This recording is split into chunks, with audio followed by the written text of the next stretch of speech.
I could almost call it a spiritual vacuum, because the Enlightenment was the zeitgeist of its time. Yes. And therefore, the composers or painters or writers had to become more and more seen as transcendental beings, virtual gods. Well, this wasn't a coincidence. It was the result of it was a deliberate result of the secularization which was going on within Western Europe of that time. And this is the reason why the composers are spoken of with such reverence that that eulogy almost takes the place of reality. Yeah. And we are happy with this, because we ourselves are individuals. And so this psychological warfare, which will educate us not only in music, but in almost every aspect of what we study. If a student goes to school today, he learns that these composers are important landmarks in the history of music. But the truth is, of course, that they are not landmarks in the history of music. They are regarded as destinations in themselves. And we're not aware of this. They're not signposts to musical history. They are musical history. And there's a very big difference. And this is what the Enlightenment did. It was to immortalize, virtually canonize, a small number of individuals, irrespective of their talents, and describe them in such terms that they and the music industry would be the same thing. Sorry to interrupt that, but it also, I understand where you're getting at in that sense, because to me it feels like when you use the word canonize, I'm thinking of these people, Mozart, Beethoven, Haydn, etc. Not only were they the first kind of rock stars, if you will, in that sense, they were also like almost the saints of the new church that was being set up because of the Enlightenment movement and the secularization as well, you know?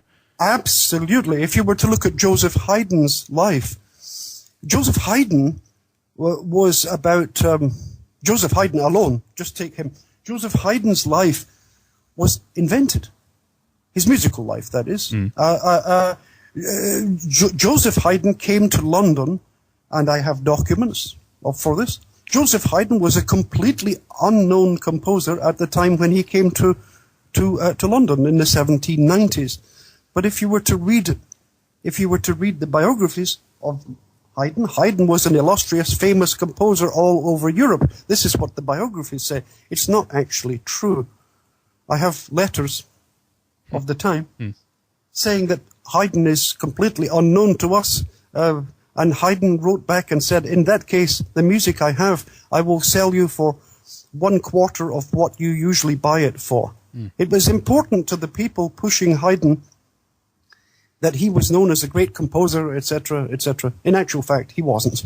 But that's not important. Great music was being supplied to Haydn and his occultist friends in London, who took over the music industry, to be frank, who founded the orchestras of London, were keen to promote the heroes that they had created back in Vienna, the Holy Roman Empire. And Haydn then became a household name, and who could deny that some of this music is wonderful? Who would ever suspect that these people, or at least the music industry, was involved in a project of such deception that a talented composer could be not only suppressed, but actually removed from history. And there are something like 400 composers whose names are literally suppressed from musical history. So this is one of the products of the music industry as such. Are we hearing the greatest music of the 18th century or 19th century? To an extent, only to a small extent. But another point is this: the relationship between the Roman Catholic Church and occultism. There are two very different things, because occultism is really the creation within a secularized society of a I would use the word satanic. or evil, an evil society would sweep into Western culture first through Rome,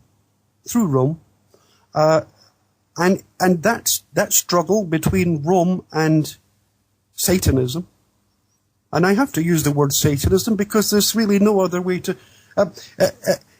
This satanic aspect of the mystery religions developed. It took time.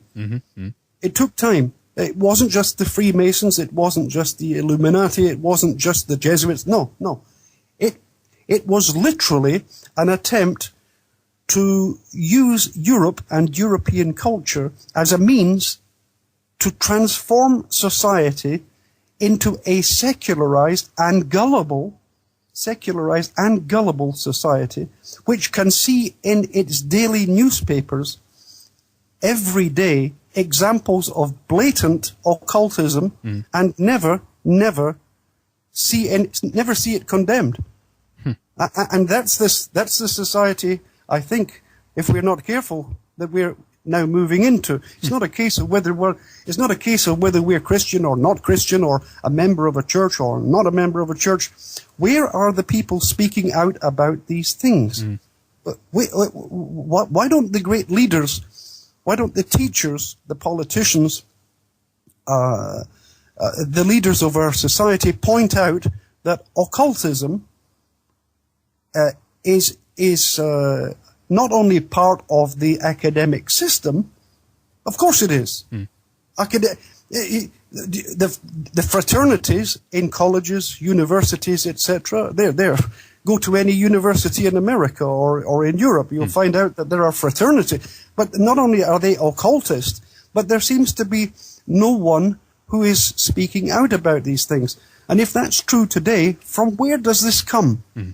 What is the origin of this thing? Yes. And the truth is that through Venice, I think Venice is a prime example. Freemasonry came to England from Venice because the idea of the British Empire came from Venice also. It was the Giovanni. I don't know if you've heard of the Giovanni. Yes, the Giovanni. of course. The Giovanni. The Giovanni were the early Freemasons. And these ideas were transplanted into England, and from 1717 onwards, they influenced virtually every facet of government from within, and gradually they filtered down into the culture, into the musical life also. It became like a kind of fraternity. If you wanted a musical career, you had to sign up to the fraternity. You had to, at the very least, you had to be a Freemason. I mean, so the music industry, and I'm trying to be as diplomatic when I speak about them as possible. Right. But the truth is, Henrik, that if we can have a life that is free, or at least one where we can question the conventions of musical history, then we're in a more healthy state. But we're arriving now at almost dogmatism. Yes. Almost dogmatism. Of course. And again, it's that is applicable today as well. It's a kind of a musical monoculture, that this type of approach that you've been talking about here from a historical perspective is true today as well. How many bands and artists and musicians aren't there around today? But how many get the fame? Okay, it's a bigger variety today. That's granted, but in terms of what it is that we get to hear, so to speak, through the mainstream channels anyway, it's not very different. It's the same thing today. Yeah, this is correct. And any originality that they may have is quickly removed from them. It's an interesting. It's almost like it's taken out of the loop. The talent that they might have is snatched up, if you know what I mean, in one way, and it's almost and it's being given to other. It's incredible.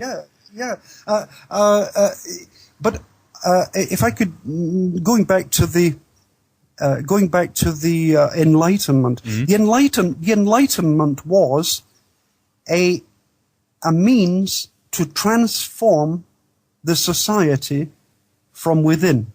But it did it in a very, I wouldn't call it ingenious, I would call it ruthless, in a very ruthless way. And the first thing, because individualism, our ideas of our modern individualism comes from somewhere, it comes from the Enlightenment philosophy. So the collapse of the